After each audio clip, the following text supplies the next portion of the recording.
Dėkuoju pirmininkaujančiam. Kviečiu balsuoti už Gintautą Palucką, nes tai tikrai daug patirties turintis politikas, labai kompetentingas, detaliai, giliai besigilinantis į visas sritis, ne tik ekonominius klausimus, nepaisant to, kad praėjusią kadenciją dirbo tame komitete, bet ir švietimo, socialinių reikalų, sveikatos, turintis teisingą požiūrį į lyčių lygybę ir aš labai viliuosi, kad per ateinančius 4 metus skirtumai tarp moterų ir vyrų atlyginimų, šeimos ir karjeros derinimo galimybių tikrai sumažės. Ir taip pat norėčiau pasakyti, kad tai labai progresyvus ir ypač žingeidus žmogus, kas leidžia jiems būti keliais žingsniais priekyje visų. Tai kviečiu palaikyti Gintautą Palucką. Ačiū. Motyvai prieš. Jurgis Razma. Už poną Gintautą Palucką nebalsuosiu dėl visiems žinomų aplinkybių ir to melo rinkėjams, kur pono Palucko dalyvavimas yra pakankamai reikšmingas. Pirma, ne jo, o Vilijos Blinkevičiūtės kandidatūrą prezidentas turėjo ir tikėjusi pateikti Seimui. Antra, rinkėjams žadėjo nesudaryti koalicijos su antisemitinė, populistinė visuomenę skaldančia partija, kurios lyderis savo pasisakymais kursto neapykantą. Trečias melas, per rinkimų kampaniją liejusi kritiką, kaip čia konservatoriai nuvarė Lietuvą, kaip skubos tvarka reikės tvarkyti kitų metų biudžetą, nes laukia neva katastrofa. Tačiau, ką girdim dabar, biudžeto projektas pasirodo visai neblogas, tinkantis ir socialdemokratams, o kaip su tais išdalintais jautriais pažadais, tarsimės, dabar dažniausiai girdimas Palucko žodis, kuris išvertus į žmonių kalbą reikštų nieko nebus.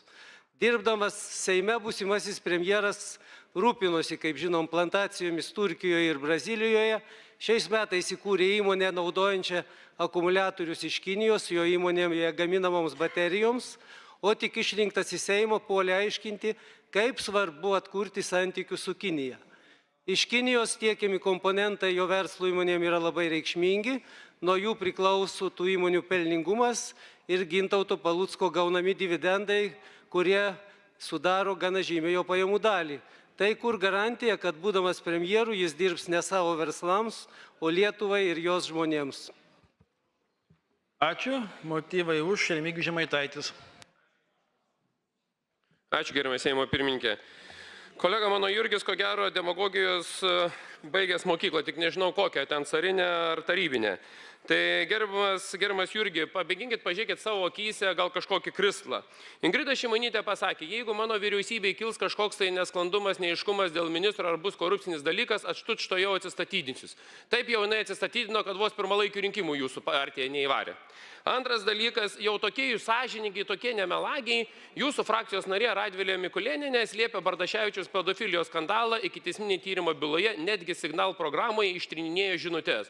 Ali kokie jūs sąžininkai, kokie jūs nemelagiai buvot. Dieve padėk. Dabar jūs kritikuojate Gintautą Palucką, kad jisai rūpinosi graikiškų riešutų plantaciją. Nu, bet jūsų Gabrielius Landsbergis ne kažko kito rūpinosi, bet Graikijos vila rūpinosi, nesugeba pateikti trečią sąskaitą, už ką apmokėjo.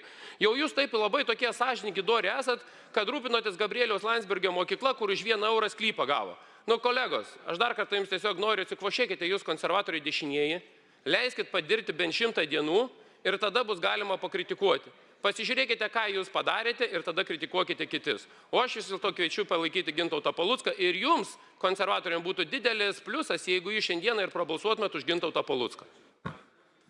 Remigijui Žemaitaičiui. Motyvai prieš. Seimo narys Simonas Kairys. Tai ačiū Seimo pirmininką už suteiktą žodį. Tai pirmiausia, kiek tekę bendrauti su Gintautu Palucku, tai nebejoju aš jo kompetencijom, nebejoju jo supratimu, kalbant apie valstybės valdymą, bet visgi yra tas posakis, pasakyk, kas tavo draugai, pasakysiu, kas tu. Ir viena yra turbūt kalbėti apie galios ar jėgos žaidimo, kalbant apie krepšinį, visai kas kita yra kalbėti apie šias savybės, kalbant apie politiką. Ir aš paminėsiu tik tai keletą dalykų. Pavyzdžiui, 22 metai Kaunas Europos kultūros sostinė ir Viljamo Kentridžo viena pagrindinių parodų. Šiuo metu vykstantis Lietuvos kultūros sezonas Prancūzijoje jau 3 mėnesį. Kiti metai laukia Lietuvos prisistatymas New York'e Performa Bienalėje.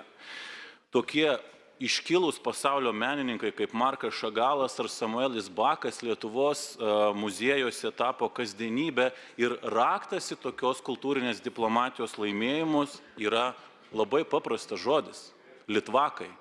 Ir iš tikrųjų ant kortos pastatyta labai daug.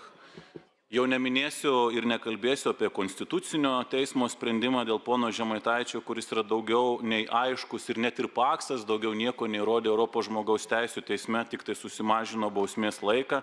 Nekalbėsiu apie tai, dėl ko ateina prokurorė po pietų į Lietuvos Respublikos Seimą. Nekalbėsiu net apie tai, kodėl koalicijoje buvo būtina juodo ant balto įrašyti terminą antisemitizmas, kad su juo bus kovojama, tai yra savaime suprantami dalykai. Aš tiesiog noriu Gintautui Paluckui palinkėti vieną dalyką. Nepaisant, kad balsuosiu prieš, bet linkiu atsiminti, kad ne prieš mane kalbėjęs ponas Žemaitaitis, o jūs, Gintautai Paluckai, atstovaujate rinkimus laimėjusią jėgą ir jūs turite didelę atsakomybę, turite tą galią suteiktą Lietuvos piliečių ir tikrai linkiu išmintingai tą galią naudoti politikoje. Ačiū. Motyvai už, Aidas Gedvilas. Gerbiami kolegos, prieš lemtingą balsavimą, kuriame be abejo palaikysiu Gintauto Palucko kandidatūrą ir nepaisant to, kad jis yra patyręs politikas, ateinančios kadencijos metu noriu jam palinkėti, mokytis ne iš savo, o iš kitų klaidų ir nekartoti to, ką mes matėme šioje salėje ir visoje Lietuvoje praėjusios kadencijos metu.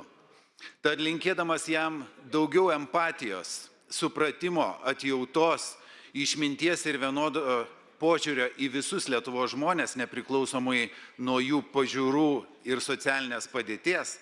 Kitaip tariant, viso to, ko Lietuvos politikoje mes jau seniai nesame matę ir labai pasiilgome, raginu visus balsuoti už. Nepamirškime, kad dabartinėje sudėtingoje geopolitinėje situacijoje mes negalime leisti toliau skaldyti mūsų visuomenę ir silpninti mūsų valstybę. Lietuvos valdžiai seniai reikia daugiau atsakomybės, profesionalumo ir proto.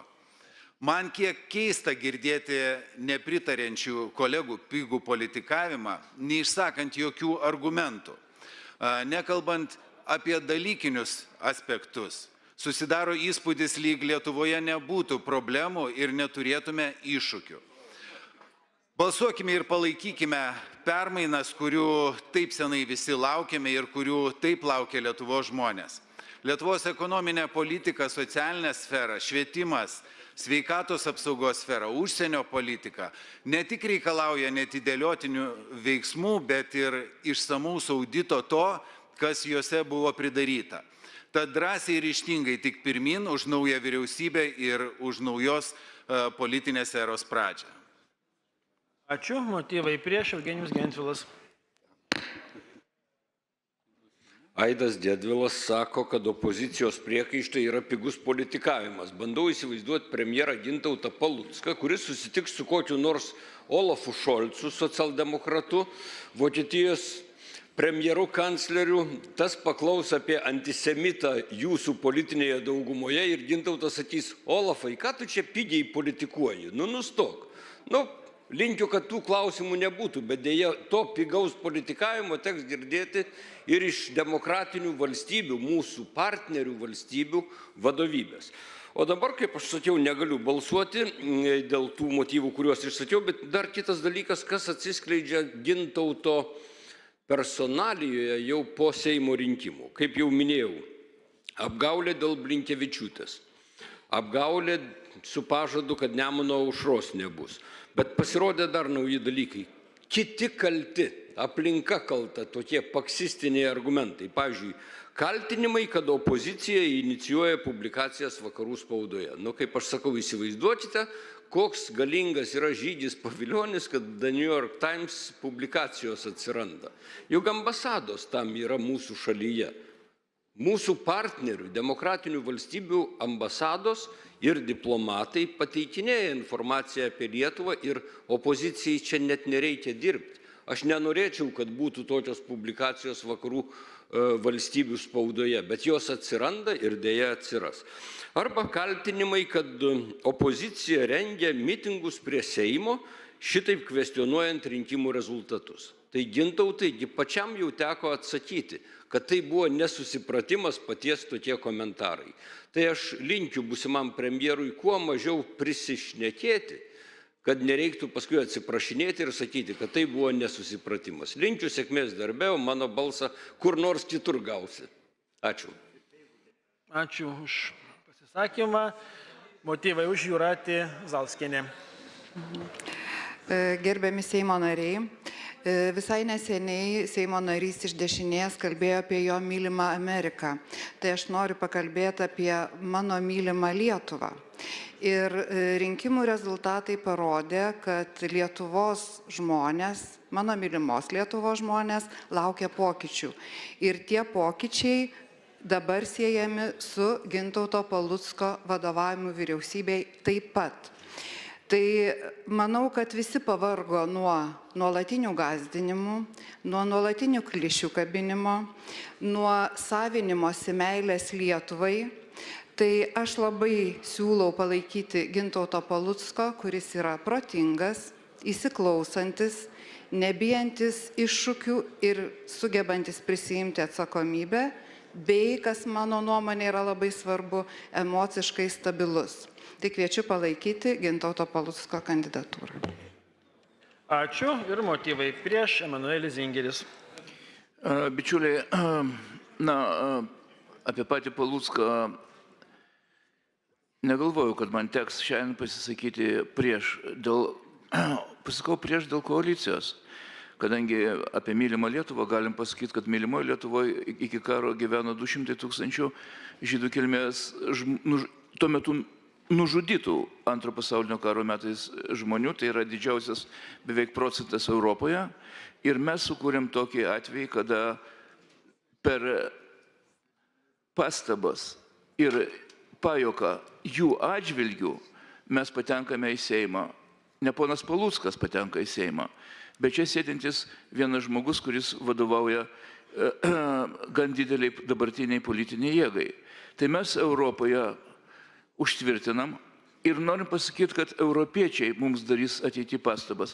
Aš norėčiau paprašyti jūsų, kad Lietuvoje žmonės darytų pastabas dėl šito. Tai yra mūsų vertybių apgynimo klausimas, o ne užsienio vien pastabos mums.